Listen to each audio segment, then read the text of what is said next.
why are these nutrition scientists just not more curious about other ideas? You know, I was at a conference recently where we talked about a low-carb study where they reversed the diagnosis of diabetes it was a large university-based study in just 1 year on a very low-carb diet. And not one of them said, wait, what? Diabetes reversal? Wow, how'd you do that? Can you just explain your study a little bit to us? Because that's what we as nutrition experts, we really need to do in America. And I actually got up to ask a question from the audience. I said, you know, did you hear that? That was 60% reversal of diabetes. Should that not be headline news? And should you not be curious? Why are you not even curious about these ideas? You know, it makes you think of stories like the McKenzie family, parents in South Dakota who realized they have to take matters into their own hands when their son lost 5 pounds in 5 days. I called the doctor that morning and I explained that I thought my son had rapidly lost weight and something was wrong.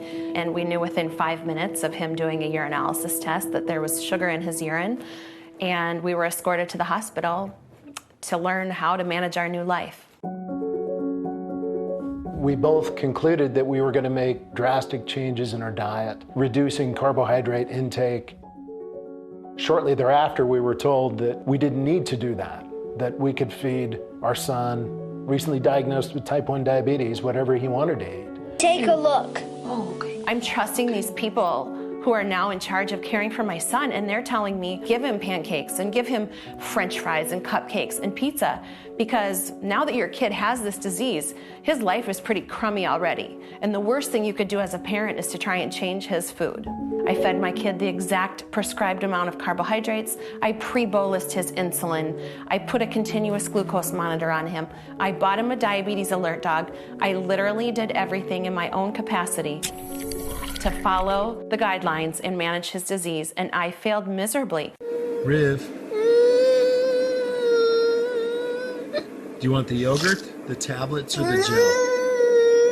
I put a big message out in the social media groups that I'm connected to in the diabetes community, and I asked, how are you people achieving normal blood sugars? What are you doing? And about every fifth answer I got was that these people were changing their children's diet and implementing a very, very low-carb diet.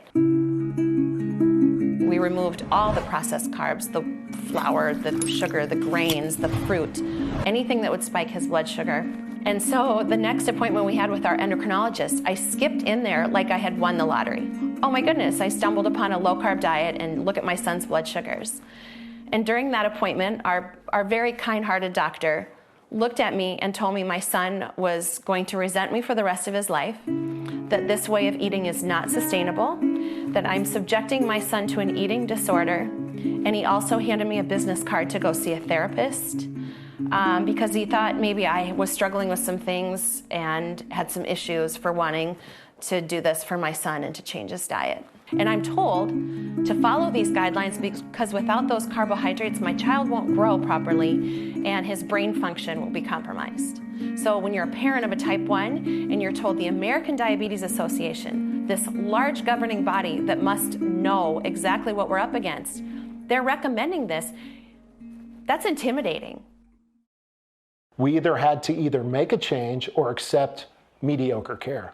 I'm an orthopedic surgeon. It seems now as if it's the patients that are trying to make the medical community aware of what they already know, of what the patients know, because they have tried to follow the rules as given to them and they failed. When somebody comes to me with a belief that they tell me, I believe your son is going to do better if you feed them more carbohydrates, I know they're wrong.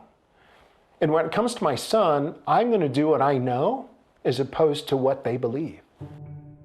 Our son went from taking 45 to 50 units of insulin every day to maybe 15 units of insulin. If you extrapolate that over every child with this disease, you can understand that that's going to have a marked effect on the profitability of the disease. I think we underestimate people's ability to make a change. And I think if there were doctors and nurses and dietitians who are willing to give patients that option, I think the face of diabetes would be different.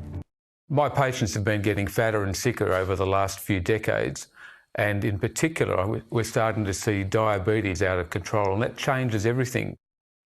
I used to see the occasional person who needed diabetic foot ulcer management and needing an amputation, and it started becoming virtually weekly. When you come into a clinic and there's patients with, with rotting flesh, and it is rotting flesh, and it smells bad, it looks bad, and all you're doing is just trimming off a little bit of foot. It starts with a toe, starts with an ulcer, then it moves up the foot.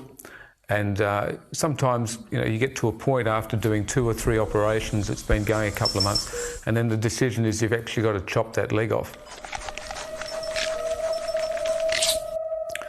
There's something which really upsets me, and that's when you actually amputate someone's limb, there's a sound of actually dropping that leg into a bucket.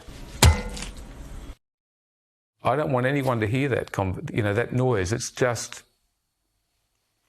it's just sickening. I started talking to my patients about reducing sugar, and the benefits were immediate. Not only would the people's fatty liver disease get better, not only would all of their blood numbers get better, but in fact, he would not have to end up chopping off a foot or a leg.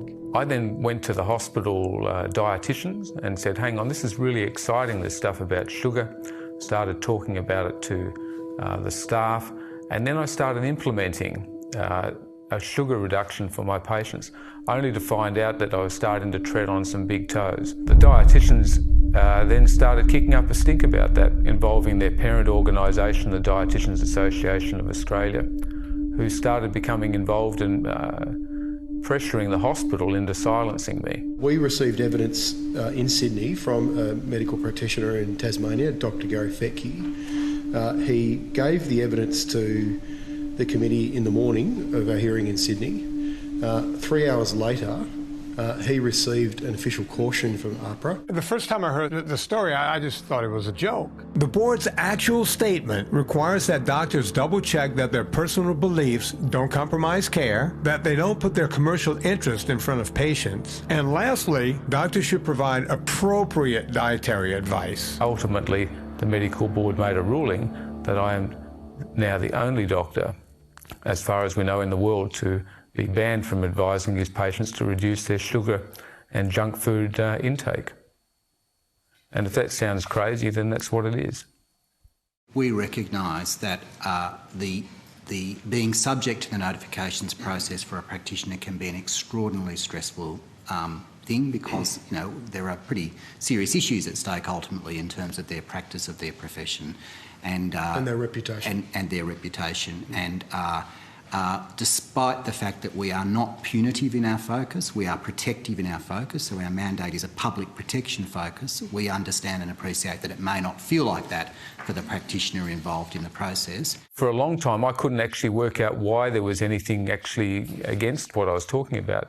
Everything about reducing sugar and carbohydrate is basic biochemistry. It's in the first 100 pages of textbooks. There's nothing extreme about it. Once you see the results of reducing sugar and carbs, particularly in diabetes, you can't unsee them.